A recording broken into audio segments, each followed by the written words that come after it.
ಕಾರಣ ಆಗ್ಬಿಡ್ತದೆ.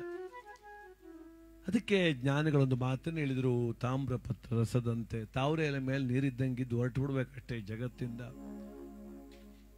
ಬಲ್ಲಂತವ್ರು ಮನುಷ್ಯನ ಜೀವನನ 10 ಭಾಗ ಮಾಡಿದ್ದಾರೆ, ಒಂದಲ್ಲ.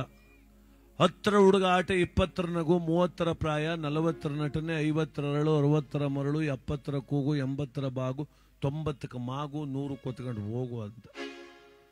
ಯಾಕಂಗಂದ್ರೆ 10 ವರ್ಷ ಹುಡುಗಾಟದಲ್ಲಿ ಕಾಲ ಕಳೆದೋಗ್ತದೆ, ಲೋಕಜ್ಞಾನ ಬಹಳ ಕಡಿಮೆ. ನೋಡಿ, 20 ವರ್ಷದ ಒಂಬತನ ಯಾರ ಮಾತನ್ನು ಕೇಳಬೇಕು ಅನ್ಸೋದಿಲ್ಲ ಕೆಲವು ಹುಡುಗರಿಗಾಗ. ಇವ್ರು ಯಾರು ನಮ್ಗೆ ಹೇಳೋಕೆ ಅನ್ನಿಸ್ತದೆ, ಆ ವಯಸ್ಸದು 20ನೇ ವಯಸ್ಸು. ಯಾರು ಹೇಳ್ತಾರೆ ರೋಡಲ್ಲಿ ನಿಧಾನಕ್ಕೆ ಹೋಗಪ್ಪ, ಸ್ಕೂಟ್ರಲ್ಲಿ ಹಂಗೆ ಹೋಯ್ತೀಯಲ್ಲೋ, ಚಿಕ್ಕ ಮಕ್ಕಳೆಲ್ಲ ಓಡಾಡ್ತಾವೆ, ಸ್ವಲ್ಪ ನಿಧಾನಕ್ಕೆ ಹೋಗು ಅಂದರೆ, ಏನು ಸ್ಕೂಟ್ರೆ ನಿಮ್ಮ ಅಪ್ಪ ತಗೊಂಡಿದ್ದಾನೆ ನನಗೆ, ನಾನು ಹೆಂಗೋ ಹೋಯ್ತೀನಿ, ನೀವು ಕೂತ್ಕೊಳ್ಳೋಕೆ ಸೈಡ್ಗೆ ಅಂತ. ನಾವು 30ಕ್ಕೆ ಪ್ರಾಯ, ವಯಸ್ಸು 30 ಆದಾಗ ಎಲ್ಲರಂಗೆ ಮದುವೆ ಮಾಡ್ಕೋಬೇಕು, ನನಗೊಂದು ಜೀವನ ಬೇಕು ಅಂತ. 40ಕ್ಕೆ ನಟನೆ ಅಂದರು. ಯಾಕಂಗಂದ್ರು ಅಂದರೆ, ಈ ಮನುಷ್ಯನಿಗೆ ಕಾಮ, ಕ್ರೋಧ, ಲೋಭ, ಮದ, ಮಾತ್ಸರ್ಯ ಜಾಸ್ತಿ ಆಗುವ ವಯಸ್ಸೇ 40.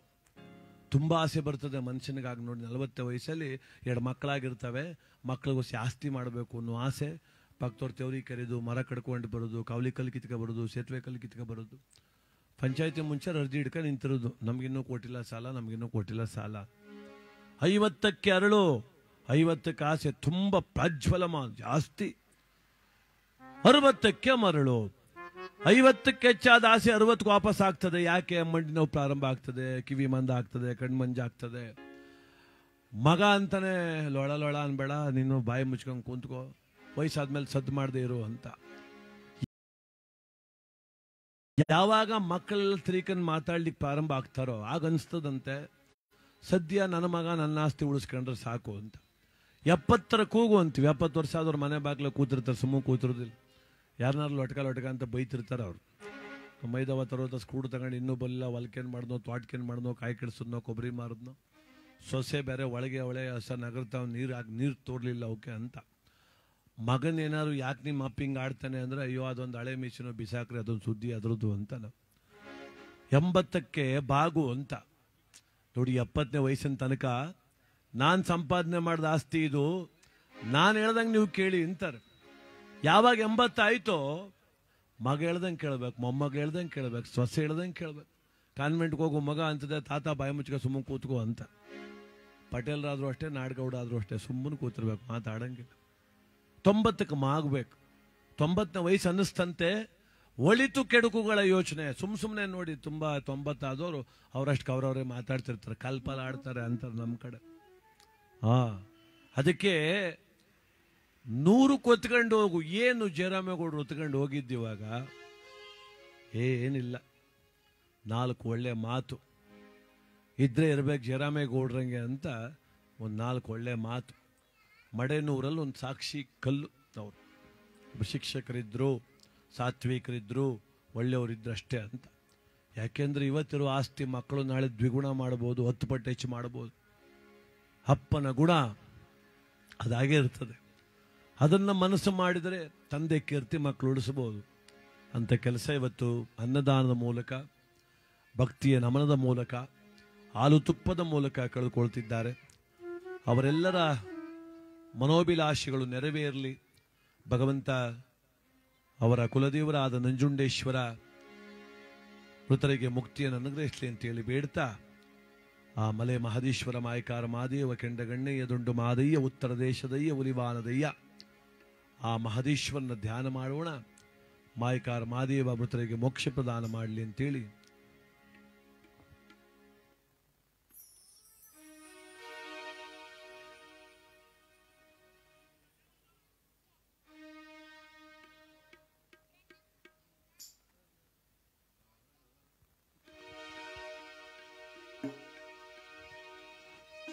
ಹಸಿವಿನಲ್ಲೂ ನಿನ್ನೆ ನೆನೆವೆ,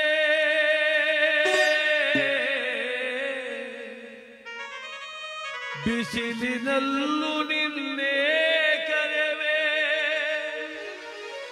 ದೇವಾ.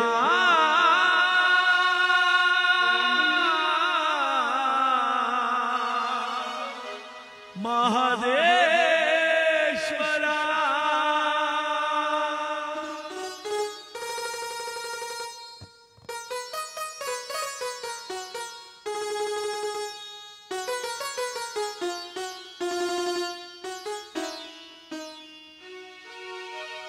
ನಿಮ್ಮ ಪಾದ ನಂಬಿ ಬಂದೆ ಮಹಾದೇವ ಕಾಯೋ ತಂದೆ ನಿಮ್ಮ ಪಾದ ನಂಬಿ ಬಂದೆ ಮಹಾದೇವ ಕಾಯೋ ತಂದೆ ಈ ಬೇಗೆ ತಾಳಲಾರೆ ದಯ ಇರದೆ ಬಾಳಲಾರೆ ಕಣ್ಣೀರಿಡುವ ನನ್ನೀನೋ ಅರಿವಾಗದೆ ತಂದೆ ನಿಮ್ಮ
ಸುಖವನ್ನೇ ಕೊಟ್ಟೆ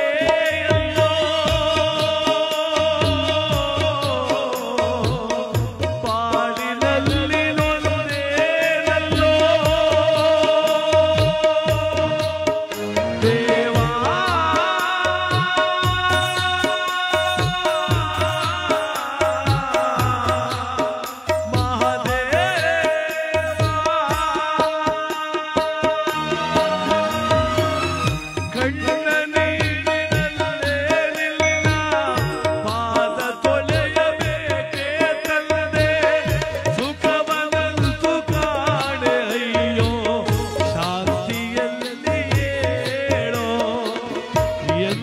ನನಗೆ ಕಷ್ಟವ ಕಳೆವೆ ಎಂದು ನನಗೆ ಸುಖವ ಕೊಡುವೆ ಬೇಗ ಹೇಳಯ್ಯ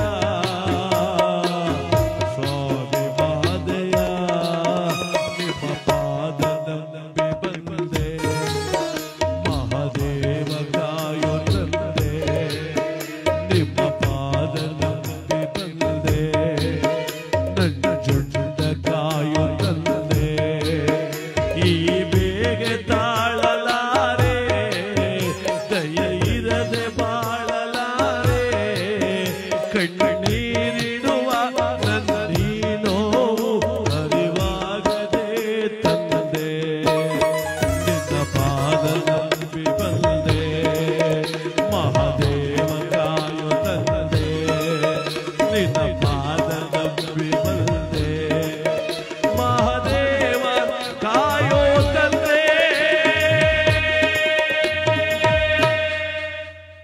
ಮಲೆಮಹದೇಶ್ವರ ಕುಲದೈವ ನಂಜುಂಡೇಶ್ವರ ತಾಯಿ ಲಕ್ಷ್ಮೀದೇವಿ ಇವತ್ತು ಧೀಮಂತ ವ್ಯಕ್ತಿತ್ವವನ್ನ ಸವೆಸಿ ಸರ್ವೋತ್ತಮನಾದಂಥ ಭಗವಂತ ಪುತ್ರರಿಗೆ ಮೋಕ್ಷ ಪ್ರದಾನ